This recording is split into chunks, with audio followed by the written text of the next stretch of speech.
Hi friends. क्या आप भी अपने टीडीएस का क्रेडिट नहीं ले रहे हैं जो आपके जीएसटी में टीडीएस आ रहा है? जी हाँ, जीएसटी में भी टीडीएस होता है। और जब आप उसकी रिटर्न फाइल करते हैं तो आपके पास एक ऑप्शन आता है उस टीडीएस को क्लेम करने के लिए। And the most important things कि जो आपका जीएसटी में टीडीएस आता है वो आपको फाइल करने के बाद आपके कैश लेजर में आएगा। It just equivalent to your cash deposit, जिसे आप अपने अकाउंट में कैश जमा करते हैं जीएसटी अकाउंट पे, उस तरीके से आता है ये। तो मैं बताता हूँ कि जीएसटी में टीडीएस क्या होता है। टीडीएस बेसिकली तब अप्लाई होता है जब कोई टैक्स पेयर सप्लायर जो जीएसटी का सप्लायर है वो सप्लाई करता है किसी गवर्नमेंटल अथॉरिटी को, गवर्नमेंटल डिपार्टमेंट को सप्लाई करता है। सेंट्रल गवर्नमेंट हो, स्टेट गवर्नमेंट हो, लोकल अथॉरिटीज हो, गवर्नमेंट एजेंसीज हो, पीएसयूज हो, अगर आप उनको सप्लाई कर रहे हो और आपके कॉन्ट्रैक्ट की वैल्यू 2.5 लाख से ज़्यादा है, तब जो आपका जो गवर्नमेंटल डिपार्टमेंट है वो आपके बिल पे टीडीएस काटेंगे।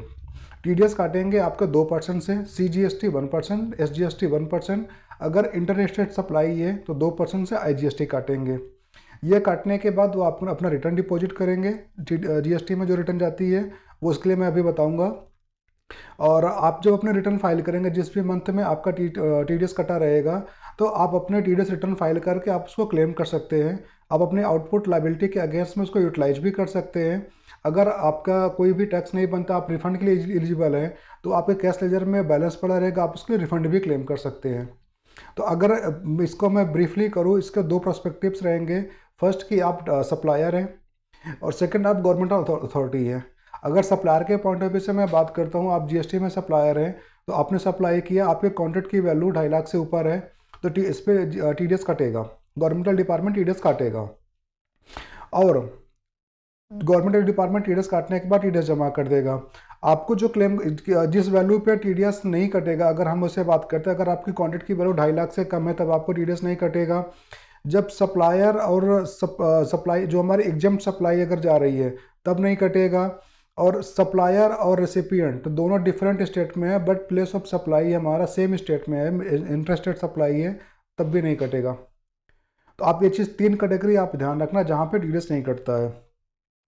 अगर आप सप्लायर हैं तो आप क्या करेंगे कि अपने जीएसटी रिटर्न पे जाएंगे, जीएसटी रिटर्न को लॉगिन करेंगे, सर्विसेज में जाएंगे, सर्विसेज के बाद रिटर्न डैशबोर्ड पे जाएंगे, जहाँ पर रिटर्न रिटर्न के लिए जो आपका मेनू बार खुलता है उसी पे देखेंगे तो एक ऑप्शन आपको आएगा टीडीएस टीसीएस क्रेडिट।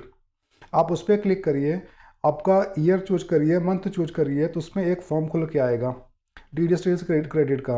आप ऑनलाइन फाइल पे जाओ, अगर आप सॉफ्टवेयर यूज करो तो आप ऑफलाइन भी जा सकते हो। आप ऑनलाइन पे जाओ, वहाँ पे आपको चार टेबल मिलेंगे, एक टीडीएस का, एक टीडीएस अमेंडमेंट का, एक टीसीएस का, एक टीसीएस अमेंडमेंट का। वन बाय वन आप टैब ओपन करो, वहाँ पे आपको जीरो वैल्यू दिखेगी। आप उस टैब को ओपन करिए, उसमें आपको बिल्स दिखेंगे। अगर टीडीएस की मैं बात करता हूँ तो टीडीएस में आपको बिल्स दिखेगा।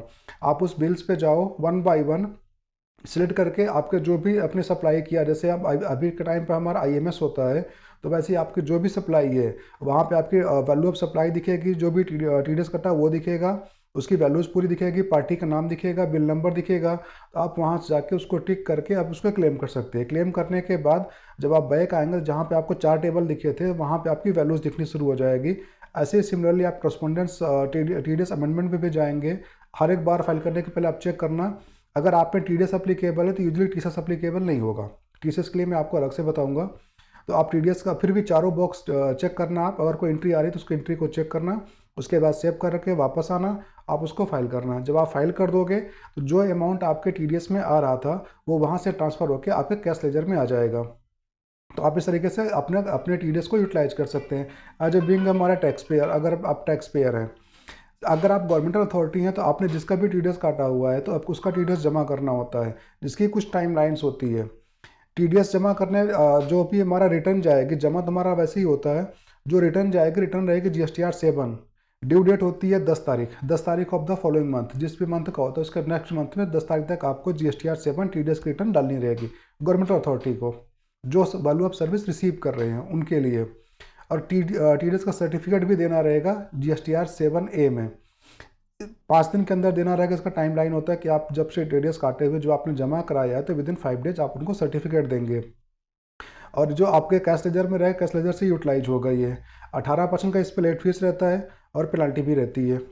18% इंटरेस्ट लगता है, लेट फीस की, सॉरी, इंटरेस्ट। अगर आप डिले डिपॉजिट करते हैं तो आपको इंटरेस्ट भी पे करना रहेगा। Thank you.